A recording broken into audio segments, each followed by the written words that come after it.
ভাল অনুভৱ হৈছে এনেকুৱা এটা ৰিজাল্ট কৰিবলৈ পায়। মোক ইষ্টাৰ্ণ ছিনিয়ৰ ছেকেণ্ডেৰী স্কুলৰ শিক্ষাগুৰুসকলে বহুত সহায় কৰিছিলে। তেওঁলোকে মোক স্কলাৰশ্বিপত ফ্ৰীকৈ পঢ়াইছিলে আৰু কোনো টিউশ্যন নোহোৱাকৈ মই যে এইকণ কৰিব পাৰিছোঁ তাৰ কাৰণে মোৰ ইষ্টাৰ্ণৰ শিক্ষকসকল আৰু মোৰ মা দেউতা পৰিয়ালবৰ্গক মই ধন্যবাদ দিছোঁ। পাৰ্চেণ্টেজ কিমান হ'ল? মোৰ পাৰ্চেণ্টেজ 92.6 হ'ল। অঁ, ফিউচাৰ প্লেনিং কেনেকুৱা? ফিউচাৰ প্লেনিং এতিয়া মই মেডিকেলৰ প্ৰিপেৰেশ্যন কৰিম বুলি ভাবিছোঁ, মেডিকেল এণ্ট্ৰেঞ্চৰ। কিমান ঘণ্টাকৈ পঢ়িছিলে? মই হোষ্টেলত আছিলোঁ, গতিকে মই যেতিয়াই মন তেতিয়াই পঢ়িছিলোঁ। মোৰ ল'ৰাটোৰ বিষয়ে এই স্থানৰ যিসকল শিক্ষক ছাৰ সেইসকলক মই কেতিয়াও পাহৰি যাব নোৱাৰোঁ। তেখেতসকলৰ অনুগ্ৰহতে মোৰ ল'ৰাটো ইমানখিনি আগবাঢ়িছে। সেইসকলৰ প্ৰতি মোৰ সদায় সেৱা আৰু ভক্তিৰে চিৰদিন থাকিব বুলি মই মনতে ভাবি মই তেখেতসকললৈ আশীৰ্বাদ কৰিছোঁ। ল'ৰাক কেনেদৰে পঢ়াইছিলে? ল'ৰাক মই কেনেদৰে পঢ়াইছোঁ মানে শিক্ষাগুৰুসকলে যিখিনি আৰ্হি দিছে সেই আৰ্হিমতেই ল'ৰাই বৰ্তমান পঢ়ি আছে আৰু সেইমতেই গৈ আছে আৰু এতিয়ালৈকে। আপুনি কি কৰে? মই বৰ্তমান এতিয়া সাধাৰণ ব্যৱসায় এটা কৰি থাকোঁ বিহপুৰীয়া ডেইলি মাৰ্কেটত। মুকুন্দ আমি যেতিয়া স্কুললৈ আহিছিল তেতিয়া আমি তাৰ প্ৰতিভা উমান পাইছিলোঁ।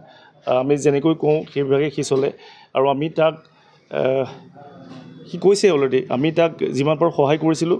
আমি স্কুলৰ যিখিনি ফিজ বা অন্যান্য ধৰণৰ আছিল সেইখিনি আমি মুকুন্দৰ পৰা আমি কোনোদিনে লোৱা নাছিলোঁ আমি এইকাৰণেই যে আমি জানো যে সি কেনেকুৱা কিমান আগবঢ়াব। তাৰ অসুবিধা আছে, ঘৰত দেউতাকে কেৱল চব্জি ব্যৱসায় কৰে, এখন সৰু দোকান আছে বিহপুৰীয়া টাউনতে। গতিকে আমি যিমান পাৰোঁ সহায় কৰিছিলোঁ এটা টিউশ্যন যাতে সি ল'বলগীয়া নহয়। আমি আচলতে কোনো ষ্টুডেণ্টক আমি ইষ্টাৰ্ণখন টিউশ্যন ফ্ৰী ইনষ্টিটিউশ্যন হিচাপে আমি গঢ়ি তুলিছোঁ। আমাৰ ইয়াতে টিউশ্যনৰ ব্যৱস্থাটো একেবাৰে নাই। গতিকে টিউশ্যন থাকিলে ইষ্টাৰ্ণত আহি কোনো লাভ নহ'ব, কাৰণ যথেষ্ট পইচা যায় টিউশ্যনত আৰু সকলোৱে সেইটো তেওঁলোকে বেৰ কৰিব নোৱাৰে। আৰু এটা কথা মই কওঁ, মুকুন্দই ভাল লগা কথাকেইটা, মুকুন্দই 98 পাইছে ফিজিক্সত, 97 পাইছে কেমেষ্ট্ৰিত। তাৰ নম্বৰবিলাক আপোনালোকে শুনিলে খুব ভাল লগা। আৰু যদি পজিশ্যন দিলেহেঁতেন, টপ 10 থাকিলেহেঁতেন, সি আহিলেহেঁতেন। আৰু যোনটো পৰ্যায়ত যিটো পৰ্যায়ৰ পৰা সি সফলতা আগুৱাই পাইছেগৈ, এটা আপোনালোককো মই কৈছোঁ যে আপোনালোকে নিশ্চিত হৈ থাকক, এদিন আকাশ চুব মুকুন্দই আকাশ চুব। খুব ভাল ল'ৰা, অমায়িক ল'ৰা আৰু খুব ব্ৰিলিয়েণ্ট ল'ৰা। এইখিনি মই তাৰ বিষয়ে কৈছোঁ। আৰু এজ এ হ'ল আমাৰ স্কুলখনৰ ৰিজাল্টৰ অকণমান কৈ দিওঁ। আমাৰ ইষ্টাৰ্ণ ছিনিয়ৰ ছেকেণ্ডেৰী স্কুল হিচাপে আমাৰ প্ৰথম বৰ্ষ আমি খুব ভাল ৰিজাল্ট এটা হৈছে। কিছুমান আনন'টিছড হৈ থাকি যায়, পাৰ্চেণ্টেজ হিচাপেতো বহুত বাঢ়িছেই।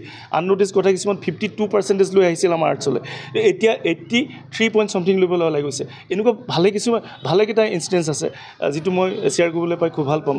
আৰু মই টিউশ্যন ফ্ৰী যোনটো কথাটো ক'লোঁ, এইটো কাৰণে ছাত্ৰ ছাত্ৰীসকলে বহুত উপকৃত হৈছে বুলি ভাবোঁ। এডিশ্যনেল ক্লাছেছ দিছোঁ, গতিকে যিমান পাৰোঁ সহায় কৰিছোঁ ছাত্ৰ ছাত্ৰীসকলক।